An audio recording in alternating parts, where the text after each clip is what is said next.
जय हिंद दोस्तों। आप सभी का आपके अपने यूट्यूब चैनल जीएस दरबार में हार्दिक स्वागत है। दोस्तों, हम लोग जो है समीक्षा अधिकारी री एग्जाम और यूपी पीसीएस को ध्यान में रखते हुए तैयारी कर रहे हैं, जिसमें हम लोगों ने जीएस और हिंदी के प्रैक्टिस सेट करना शुरू किया था। जीएस की बात करें तो हम लोगों ने इतिहास से बनने वाले महत्वपूर्ण प्रश्न और साथ ही साथ भूगोल से बनने वाले महत्वपूर्ण प्रश्नों की चर्चा कर चुके हैं।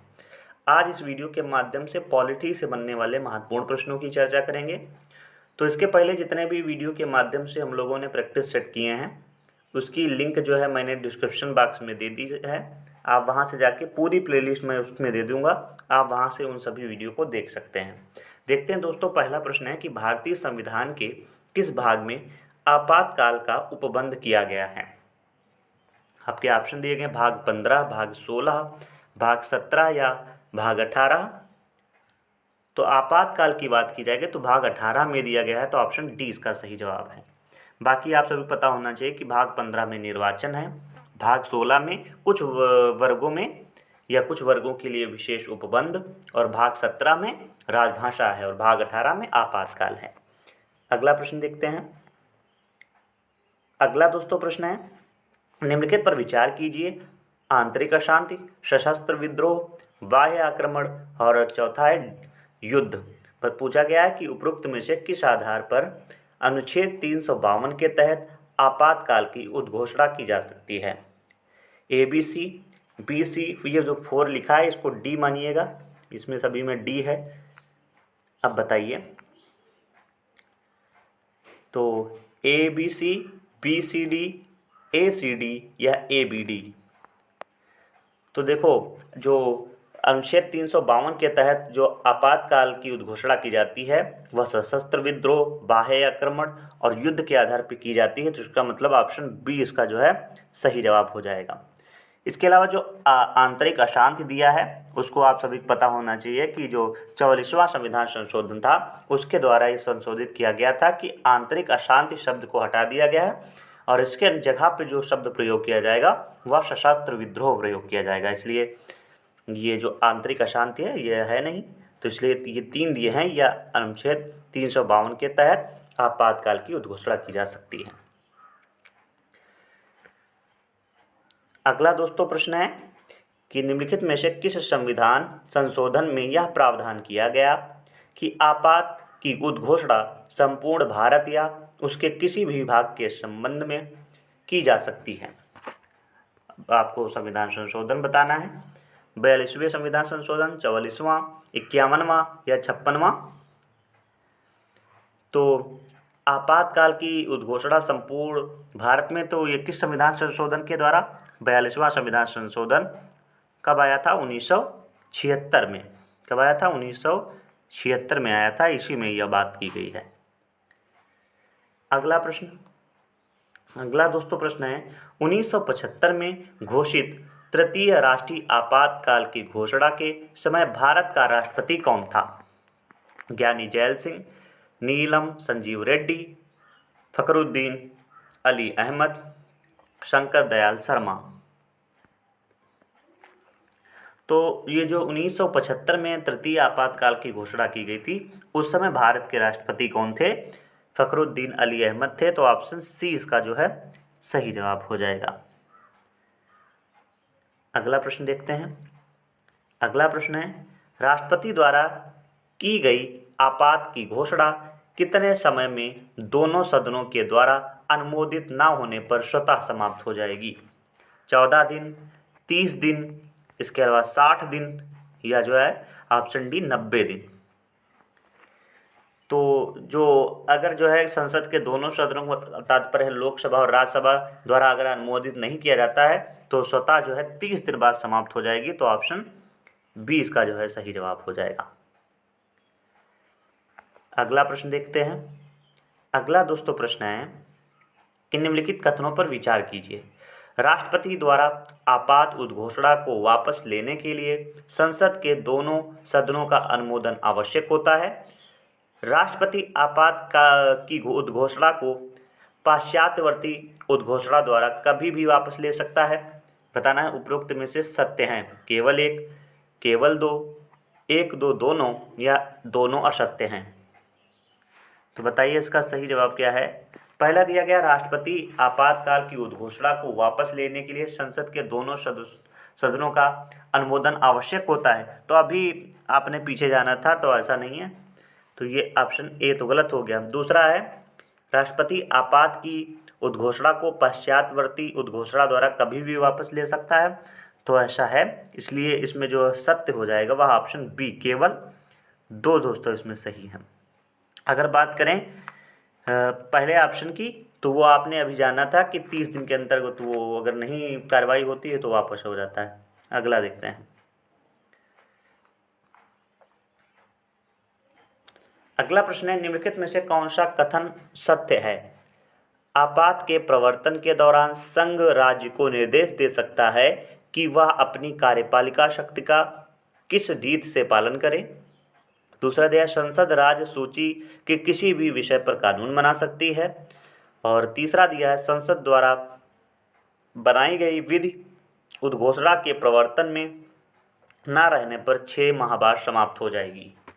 तो बताना इसमें से कौन सा जो है कथन सही है। 1, 2 और 3 तीनों कथन सत्य हैं या तीनों कथन असत्य हैं। तो इसमें तीनों कथन दोस्तों सत्य हैं, तो ऑप्शन सी इसका सही जवाब हो जाएगा। अगला प्रश्न है, संसद द्वारा एक बार अनुमोदित होने के बाद आपात की उद्घोषणा कितने समय तक लागू रहती है। 1 माह, 3 माह, 6 माह या 1 वर्ष। तो संसद द्वारा एक बार अनुमोदित होने के बाद आपातकाल की उद्घोषणा कितने समय तक लागू रहती है, तो 6 माह। तो ऑप्शन इसका जो है सी सही है। और आप सभी के साथ 6 माह के आगे भी इसको जो है अनिश्चित काल तक बढ़ाया जा सकता है, और कितने कितने माह पर, 6 माह करके। अगला दोस्तों प्रश्न है, राज्यों में संवैधानिक तंत्र के विफल हो जाने पर किस अनुच्छेद के तहत राष्ट्रपति द्वारा राष्ट्रपति शासन की उद्घोषणा की जाती है। तो अगर राज्यों में जो है संवैधानिक तंत्र विफल हो गया है तो राष्ट्रपति द्वारा जो है राष्ट्रपति शासन लगाया जा सकता है, और वह किस अनुच्छेद के द्वारा, 356 के तहत। तो ऑप्शन 20 का सही जवाब हो जाएगा।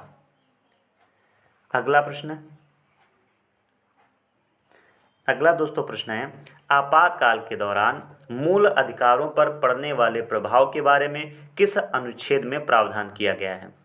अनुच्छेद 358, 359 या ए बी दोनों, या उपरोक्त में से कोई नहीं, या इनमें से कोई नहीं। तो अगर मूल अधिकारों पर पड़ने वाले प्रभाव के बारे में किस अनुच्छेद में है, अगर आपातकाल के दौरान मूल अधिकारों पर कोई प्रभाव पड़ता है तो उसका प्रावधान अनुच्छेद 358 और 359 दोनों में बताया गया है। तो ऑप्शन सी इसका जो है सही जवाब हो जाएगा।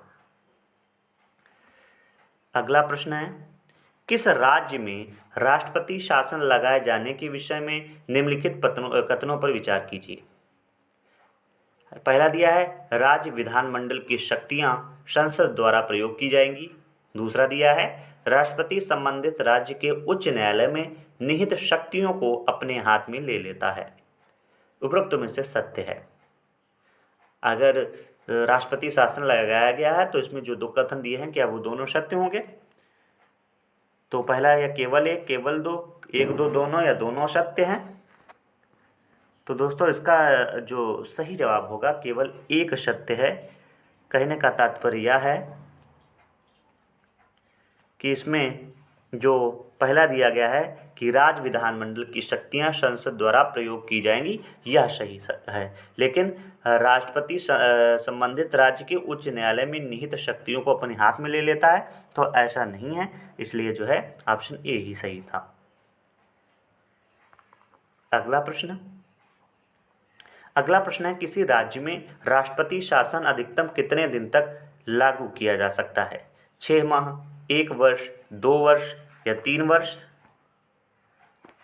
तो इसका सही जवाब है अधिकतम 3 वर्ष तक लगाया जा सकता है। तो ऑप्शन डी। और आप सभी पता है 6 माह लगाया जाता है, उसके बाद में 6 माह के अंतराल पे आगे बढ़ाया जा सकता है।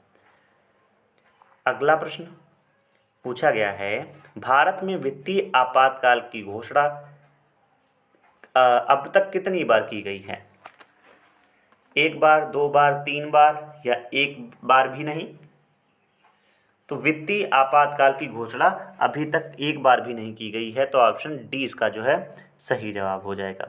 अगर पूछा जा सकता है कि वित्तीय आपातकाल की घोषणा किस अनुच्छेद में है, तो ये याद रखना है अनुच्छेद 360 में जो है वित्तीय आपातकाल के बारे में पूरी विस्तृत चर्चा की गई है। दोस्तों अगला प्रश्न है, निम्नलिखित में से कौन सी समिति केंद्र राज्य संबंध से संबंधित नहीं है? राजमन्नान समिति, सहकारिता आयोग, तारकुंडे समिति या पूंछी आयोग? तो इसमें से कौन सा संबंधित नहीं है? वह हो जाएगा ऑप्शन सी। कौन सा सही जवाब हो जाएगा? Option C. यह जो है केंद्र राज्य संबंध से संबंधित नहीं है। तो यह फिर किससे संबंधित है? तो यह अगर पूछा जाएगा तारकुंडे समिति जो है यह चुनाव सुधार से संबंधित है। किससे? चुनाव सुधार से संबंधित है, ये आपको याद रखना है। इसके अलावा जो राजमन्नान समिति, सहकारिता समिति और इसके अलावा पूंछी आयोग है, यह केंद्र राज्य संबंध से संबंधित है। अगला प्रश्न है, निम्नलिखित में से किस समिति ने यह अनुशंसा की है कि राज्यपाल की नियुक्ति एक समिति द्वारा की जानी चाहिए? बहुत ही अच्छा प्रश्न दोस्तों है।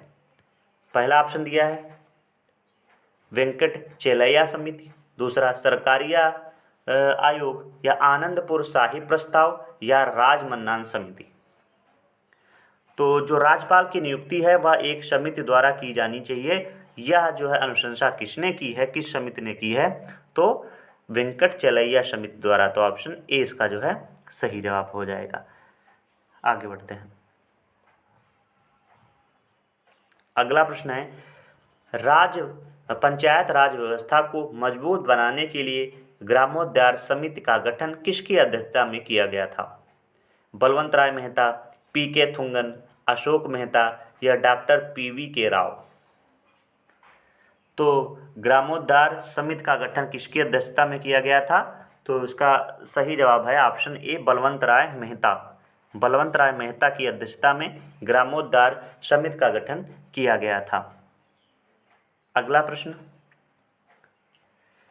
73वां संविधान संशोधन अधिनियम पूरे देश में कब लागू हुआ? 24 अप्रैल 1992, 24 अप्रैल 1993, 20 अप्रैल 1992 या 20 अप्रैल 1993?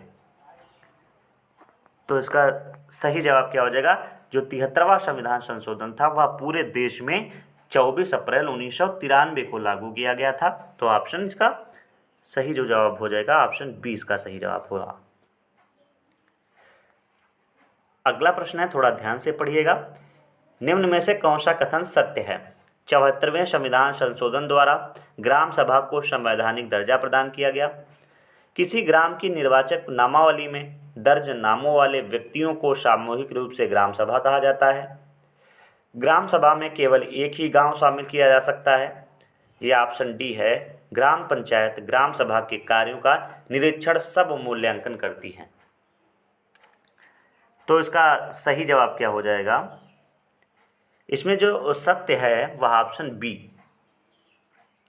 ऑप्शन बी में क्या दिया है? किसी ग्राम की निर्वाचक नामावली में दर्ज नामों वाले व्यक्तियों को सामूहिक रूप से ग्राम सभा कहा जाता है। यह कथन सत्य है। इसके अलावा पहला दिया है 74वें संविधान संशोधन द्वारा ग्राम सभा में संवैधानिक दर्जा प्राप्त किया। तो 74वें नहीं बल्कि 73वें संविधान संशोधन के द्वारा था, इसलिए ऑप्शन ए गलत हो गया था। अगला पूछा गया है कि ग्राम सभा में केवल एक ही गांव शामिल किया जा सकता है। तो ऐसा भी नहीं है, ग्राम सभा में एक से अधिक गांव भी शामिल किए जा सकते हैं। अगला है, ग्राम पंचायत ग्राम सभा के कार्यों का निरीक्षण सब मूल्यांकन करती है। तो ऐसा नहीं है, ग्राम सभा ग्राम पंचायत के, ठीक है, उल्टा दिया गया है यहाँ पे। ग्राम पंचायत ग्राम सभा के नहीं, ग्राम सभा ग्राम पंचायत के कार्यों का निरीक्षण सब मूल्यांकन करती है, ये होना चाहिए था। इसलिए यहाँ पे जो है ऑप्शन डी भी गलत हो गया। और लेकिन जो बी था, किसी ग्राम की निर्वाचक नामावली में दर्ज नामों वाले व्यक्तियों को सामूहिक रूप से ग्राम सभा कहा जाता है, यह बिल्कुल सही था। अगला प्रश्न पूछा गया है, निम्न कथनों में से कौन सा असत्य है पूछा गया है। अनुच्छेद 343 के तहत राज्य निर्वाचन आयोग के गठन का प्रावधान किया गया है। राज्य निर्वाचन आयोग के निर्वाचन आयुक्त नियुक्ति राज्यपाल द्वारा की जाती है। पंचायतों के निर्वाचन के संबंध में सभी विषयों पर विधि बनाने का अधिकार राज्य निर्वाचन आयोग का है, या पंचायत चुनाव का निर्णय राज्य सरकार द्वारा दिया जाता है। इसमें से कौन सा कथन असत्य है वह बताना है। इसमें दोस्तों जो कथन असत्य है वह ऑप्शन सी, कौन सा, कि पंचायत के निर्वाचन के संबंध में सभी विषयों पर विधि बनाने का अधिकार राज्य निर्वाचन आयोग को है, ऐसा नहीं है। ये किसको है, तो ये कमेंट बॉक्स में आप बताएंगे क्या? ठीक है, चलो इसको आप कमेंट बॉक्स में बताइए कि पंचायतों के निर्वाचन के संबंध में विधि बनाने का अधिकार राज्य निर्वाचन आयोग को है या इसके अलावा किसी अन्य को है, ये आपको कमेंट बॉक्स में बताना है।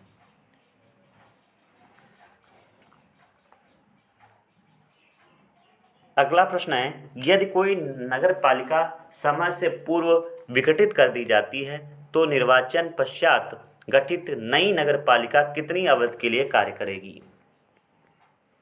गठन के पश्चात 5 साल तक, 6 माह तक, शेष अवधि तक, यह उपरोक्त में से कोई नहीं। तो सभी पता है कि एक बार अगर जो है विघटित हो जाती है उसके बाद दोबारा बनती है तो जितना कार्यकाल रहेगा उतने समय के लिए जो है वह कार्य करेगी, तो शेष अवधि तक हो जाएगा। ऑप्शन सी इसका जो है बिल्कुल सही जवाब हो जाएगा। अगला प्रश्न है, एक ग्राम पंचायत में महिलाओं के लिए कितने प्रतिशत पद आरक्षित होने चाहिए? तो कुल जो है कितने, 33%। ऑप्शन सी इसका सही जवाब, सॉरी बी सही जवाब हो जाएगा।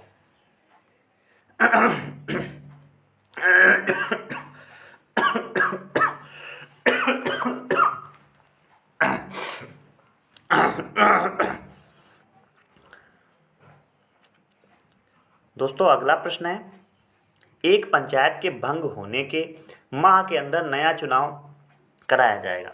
3 माह, 6 माह, 12 माह या 1 माह? अगर एक पंचायत भंग हो जाती है तो कितने माह के अंदर जो है चुनाव करा लेना चाहिए? तो 6 माह के अंदर। तो ऑप्शन बी इसका सही जवाब है। अगला प्रश्न है, किसी राज्य में नगर पालिका का सीमा क्षेत्र अधिसूचित करने के लिए सक्षम है राज्य का राज्यपाल, राज्य का मुख्यमंत्री, राष्ट्रपति या गृह मंत्री?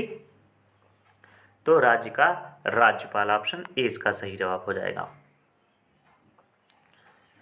अगला प्रश्न है, 12वीं अनुसूची में नगर पालिकाओं के लिए कितने विषयों का उल्लेख किया गया है?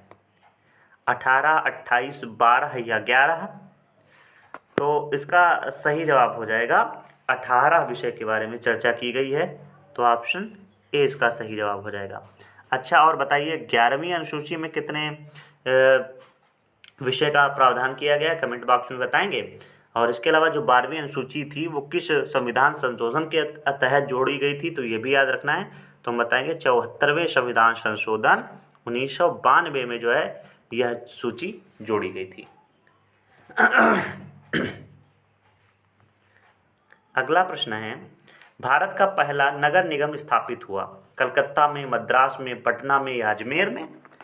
तो इसका सही जवाब है मद्रास में, ऑप्शन बी। कौन सा इसका सही जवाब हो जाएगा? ऑप्शन बी इसका सही जवाब है। अगला प्रश्न है, किस संविधान संशोधन अधिनियम द्वारा सहकारी समितियों को संवैधानिक स्थान एवं संरक्षण दिया गया? 56वां संविधान संशोधन या 57वां, 58वां या 99वां? तो सहकारी समितियों को संवैधानिक स्थान और संरक्षण प्रदान किया गया है, वह जो है ऑप्शन बी 97वें संविधान संशोधन के द्वारा। अगला प्रश्न, निम्न में से किस समिति की अनुशंसा की थी कि हर राज्य में एक वित्त आयोग का गठन होना चाहिए? किस समिति के सिफारिश पर? गाडगिल समिति, राजमन्नान समिति, पीके थुंगन समिति या लक्ष्मीमल सिंघवी समिति? तो पीके जो थुंगन समिति थी उसने जो है सिफारिश की थी या अनुशंसा की थी कि हर राज्य में एक वित्त आयोग का गठन किया जाना चाहिए। और जो ये समिति गठित की गई थी, यह कब गठित की गई थी? 1988 ईस्वी में जो है यह समिति गठित की गई थी।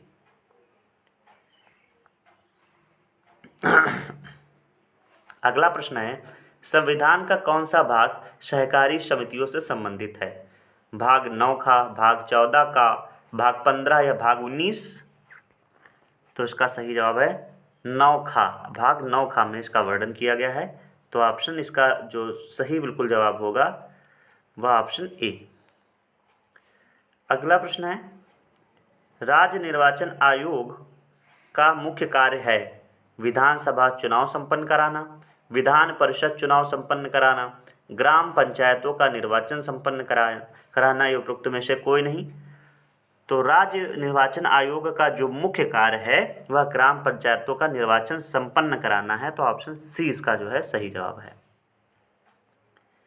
अगला प्रश्न है, सामुदायिक विकास कार्यक्रम का शुरुआत कब हुआ? 1 मई 1950, 14 नवंबर 1951, 2 अक्टूबर 1952 या 26 जनवरी 1956। तो इसका सही जवाब है 2 अक्टूबर 1952 से जो है शुरू किया गया था सामुदायिक विकास कार्यक्रम। अगला प्रश्न है, राजस्थान के नागौर में सर्वप्रथम अनौपचारिक रूप से पंचायती राज व्यवस्था का उद्घाटन किसके द्वारा किया गया था? गोविंद वल्लभ पंत, डॉक्टर राजेंद्र प्रसाद, पंडित जवाहरलाल नेहरू या डॉक्टर जोगेंद्र मंडल द्वारा? तो उस समय जो हमारे प्रधानमंत्री थे पंडित जवाहरलाल नेहरू, उन्हीं के द्वारा जो है यह शुरुआत किया गया था।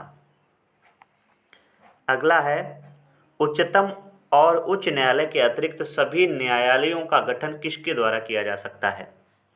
संसद द्वारा, राज्य विधानमंडल द्वारा, ए बी दोनों द्वारा या उच्चतम न्यायालय द्वारा?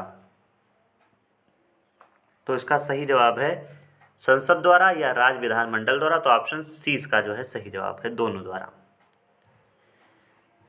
अगला, उच्चतम न्यायालय में लंबित मामलों के संदर्भ में निम्नलिखित में से किस प्रकार के मामलों की संख्या सर्वाधिक है?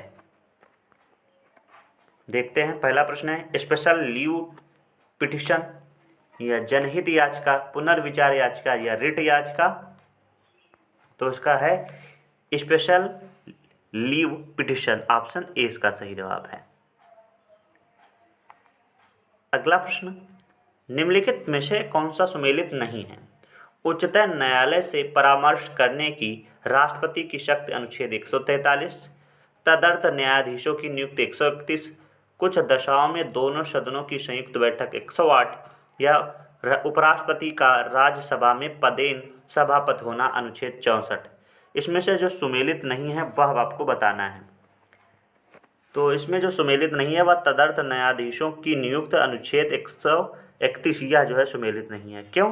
क्योंकि अनुच्छेद 131 की नहीं बल्कि 127 में इसका वर्णन किया गया है, ये याद रखना है। अगला प्रश्न है, राष्ट्रपति उच्च न्यायालय के किसी न्यायालय का एक उच्च न्यायालय से दूसरे उच्च न्यायालय में स्थानांतरण निम्नलिखित में से किसके परामर्श से करेगा? राज्य के महाधिवक्ता, सर्वोच्च न्यायालय के मुख्य न्यायाधीश, राज्यपाल या इनमें से कोई नहीं? तो अगर राष्ट्रपति उच्च न्यायालय के किसी न्यायाधीश का एक उच्च न्यायालय से दूसरे उच्च न्यायालय में स्थानांतरण करता है तो यह परामर्श लेगा सर्वोच्च न्यायालय के मुख्य न्यायाधीश से। तो ऑप्शन बी इसका सही जवाब है। अगला, कि भारतीय संविधान द्वारा सर्वोच्च न्यायालय की स्थापना से पूर्व निम्नलिखित में से कौन सा सर्वोच्च अपीलीय न्यायालय था? प्रिवी काउंसिल या जो है इलाहाबाद उच्च न्यायालय, संघीय न्यायालय या जो है उपयुक्त में से कोई नहीं? तो प्रिवी काउंसिल, ऑप्शन ए। अगला प्रश्न है, यदि किसी कारणवश भारत के राष्ट्रपति का पद रिक्त हो जाए और उपराष्ट्रपति का पद खाली हो तो सर्वोच्च न्यायालय के मुख्य न्यायाधीश की नियुक्ति ना हुई हो तो निम्नलिखित में से कौन राष्ट्रपति के पद पर नियुक्त होगा? प्रधानमंत्री, मुख्य निर्वाचन अधिकारी, लोकसभा अध्यक्ष या सर्वोच्च न्यायालय का अन्य न्यायाधीश? तो इसका सही जवाब हो जाएगा, बहुत ही अच्छा प्रश्न है, सर्वोच्च न्यायालय का अन्य न्यायाधीश, ऑप्शन डी। अगला प्रश्न, अगला दोस्तों प्रश्न दिया गया है, न्यायपालिका की स्वतंत्रता का अर्थ है स्वेच्छाचारिता या उत्तरदायित्व का अभाव होना, विधायिका तथा कार्यपालिका द्वारा न्यायपालिका के कार्यों में बाधा न पहुंचाना, सरकार के अन्य अंगों द्वारा न्यायपालिका के निर्णयों में हस्तक्षेप न करना, या न्यायाधीश द्वारा बिना भय या भेदभाव के कार्य करना। इसमें से स्वतंत्र न्यायपालिका का अर्थ बताइए। 1 2 4, 1 4, 2 3 4 या उपयुक्त सभी। तो पढ़ के ही तुरंत समझ गए होंगे कि इसका सही जवाब होना चाहिए ऑप्शन सी, केवल कौन सा, केवल 2 3 4। ऑप्शन सी इसका सही जवाब होना चाहिए। क्यों? क्योंकि स्वेच्छाचारिता या उत्तरदायित्व का अभाव होना, ऐसा नहीं होना चाहिए। उत्तरदायित्व का अभाव क्यों होना चाहिए? अभाव नहीं होना चाहिए, ये होना चाहिए था। अगला है दोस्तों, अगला प्रश्न है, भारत के सर्वोच्च न्यायालय के क्षेत्राधिकार के अंतर्गत सम्मिलित है मौलिक क्षेत्राधिकार, अपीलीय क्षेत्राधिकार, सहकारी क्षेत्राधिकार, या डी जो है रिट संबंधी क्षेत्राधिकार। इसके ऑप्शन आगे दोस्तों दिए हैं, यहाँ पे ये कूट दिए हैं, तो इसमें से बताना है। तो जितने भी क्षेत्राधिकार दिए थे वो सभी जो है संबंधित हैं सर्वोच्च न्यायालय के क्षेत्राधिकार से। तो ऑप्शन इसलिए डी इसका सही जवाब हो जाएगा। कौन सा? Option D. कौन कौन से? तो अभी आपने जाना था जो दिए थे, अपीलीय क्षेत्राधिकार, सहकार क्षेत्राधिकार, अभिलेखीय क्षेत्राधिकार, आरंभिक क्षेत्राधिकार, ये सभी जो है सम्मिलित हैं। अगला प्रश्न है, भारतीय न्यायिक व्यवस्था में जब जनहित याचिका की शुरुआत हुई उस समय भारत के प्रधान न्यायाधीश कौन थे? एम हिदायतुल्ला, एस आनंद, एम अहमदी, या पीएन भगवती? तो इसका सही जवाब है उस समय पीएन भगवती थे। Option D. अगला है, सर्वोच्च न्यायालय के मुख्य न्यायाधीश तथा अन्य न्यायाधीशों की नियुक्ति कौन करता है? तुरंत समझ गए होंगे कि राष्ट्रपति। इसमें ऑप्शन पढ़ने की जरूरत ही नहीं है। अगला प्रश्न है, दिया गया है कि निम्न कथनों पर विचार कीजिए। जिला न्यायाधीशों की नियुक्ति के बारे में प्रावधान अनुच्छेद 233। जिला न्यायाधीश के पद पर नियुक्त होने के लिए व्यक्ति पहले से ही संघ या राज्य की न्यायिक सेवा में हो या कम से कम 7 वर्ष तक अधिवक्ता के रूप में कार्य किया हो। इसमें बताना है कौन सा कोड सही है। तो इसका सही जवाब क्या हो जाएगा? दोनों जो है कोड सही हैं। तो ऑप्शन इसका जो है कौन सा सही जवाब हो जाएगा? ऑप्शन सी इसका जो है सही जवाब हो जाएगा कि जिला न्यायाधीशों की नियुक्ति के बारे में प्रावधान 233 में है। और अगर जिला न्यायाधीश का पद पर आप नियुक्त होना चाहते हैं तो इसके पहले आप जो है संघ या राज्य की न्यायिक सेवा में कार्य कर रहे हों या 7 वर्ष तक अधिवक्ता के रूप में कार्य किया हो।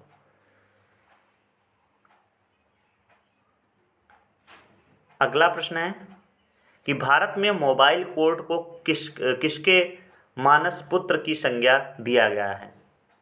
न्यायमूर्ति पीएन भगवती, एपीजे अब्दुल कलाम, या एम हिदायतुल्ला, इनमें से कोई नहीं।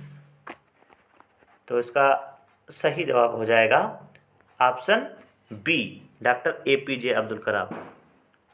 ऑप्शन बी इसका जो है सही हो जाएगा कि भारत में मोबाइल कोर्ट को एपीजे अब्दुल कलाम मानस पुत्र की संज्ञा प्रदान किया जाता है। अगला है, निम्नलिखित न्यायालय और उनके अधिकार क्षेत्र से संबंधित गलत युग्म की पहचान कीजिए। कोलकाता हाई कोर्ट, पश्चिम बंगाल, अंडमान निकोबार, केरल हाई कोर्ट, केरल और लक्षद्वीप, मुंबई हाई कोर्ट, महाराष्ट्र, गोवा, कर्नाटक, या आंध्र हाई कोर्ट, आंध्र प्रदेश व तेलंगाना। इसमें से जो अधिकार क्षेत्र में नहीं आता है वह कौन सा हो जाएगा? Mumbai high court, Maharashtra, Goa, Karnataka. Option C जो है इसमें जो है गलत है। क्यों? क्योंकि अगर हम बात करेंगे मुंबई हाई कोर्ट की तो महाराष्ट्र आता है, गोवा आता है, लेकिन कर्नाटक नहीं आता है, इसलिए यह गलत हो जाएगा। तो अगर पूछा जाएगा कर्नाटक किस में आता है, इसको पहले लगा लेते हैं। इसमें जो कर्नाटक है वह नहीं। क्यों? क्योंकि कर्नाटक जो दोस्तों आएगा वह आप जो आता है कर्नाटक हाई कोर्ट में, ना कि मुंबई हाई कोर्ट में, इसलिए यह गलत था।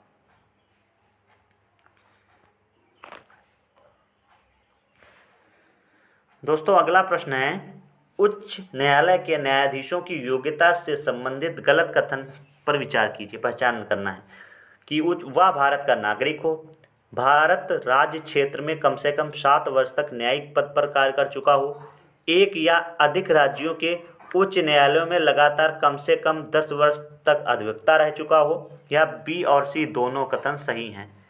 तो इसमें से जो सही जवाब हो जाएगा कि जो गलत है इसमें वह भारत के राज्य क्षेत्र में कम से कम 7 वर्ष तक न्यायिक पद पर कार्य कर चुका हो, ऐसा कुछ जो है प्रावधान नहीं दिया जो है। और इसमें जो दिया गया है वह लगभग कितना दिया गया है, लगभग में 7 वर्ष नहीं, लगभग में 10 वर्ष तक, कितने 10 वर्ष तक न्यायिक पद पर कार्य कर चुका हो, तो यह जो है सही होता। आगे बढ़ते हैं। अगला है, किस संविधान संशोधन द्वारा उच्च न्यायालय के न्यायाधीशों की सेवानिवृत्ति की आयु 60 वर्ष से बढ़ाकर 62 वर्ष कर दी गई है। संविधान संशोधन 14वां 15वां या 14वां में भी सन चेंज है 1964 या 15वां में 1964। कहने का तात्पर्य ऑप्शन दिए गए 14वां 15वां, उनके सन भी दिए गए 1963 है या 64 है, इस तरीके से। तो इसमें से सही जवाब हो जाएगा 15वां संविधान संशोधन 1963, ऑप्शन 20 का जो है सही जवाब हो जाएगा। अगला प्रश्न है, किस अनुच्छेद के अंतर्गत यह प्रावधान किया गया है कि उच्च न्यायालय भी अभिलेखीय न्यायालय होगा? किस संविधान संशोधन के द्वारा? अनुच्छेद 215 के तहत, ऑप्शन ए इसका सही जवाब है। दोस्तों अगला प्रश्न है, भारत के निर्वाचन आयोग के संबंध में निम्नलिखित कथनों पर विचार कीजिए। निर्वाचन आयोग द्वारा मुख्य निर्वाचन आयुक्त एवं अन्य आयुक्तों से संबंधित मिलकर बना होता है। मुख्य निर्वाचन आयुक्त एवं अन्य आयुक्तों की नियुक्ति राष्ट्रपति द्वारा की जाती है। संविधान का अनुच्छेद 324 भारत के निर्वाचन आयोग से संबंधित है। इसमें से बताना है कौन से कथन सत्य हैं। इसमें से तीनों कथन सत्य हैं, तो ऑप्शन डी इसका सही जवाब है।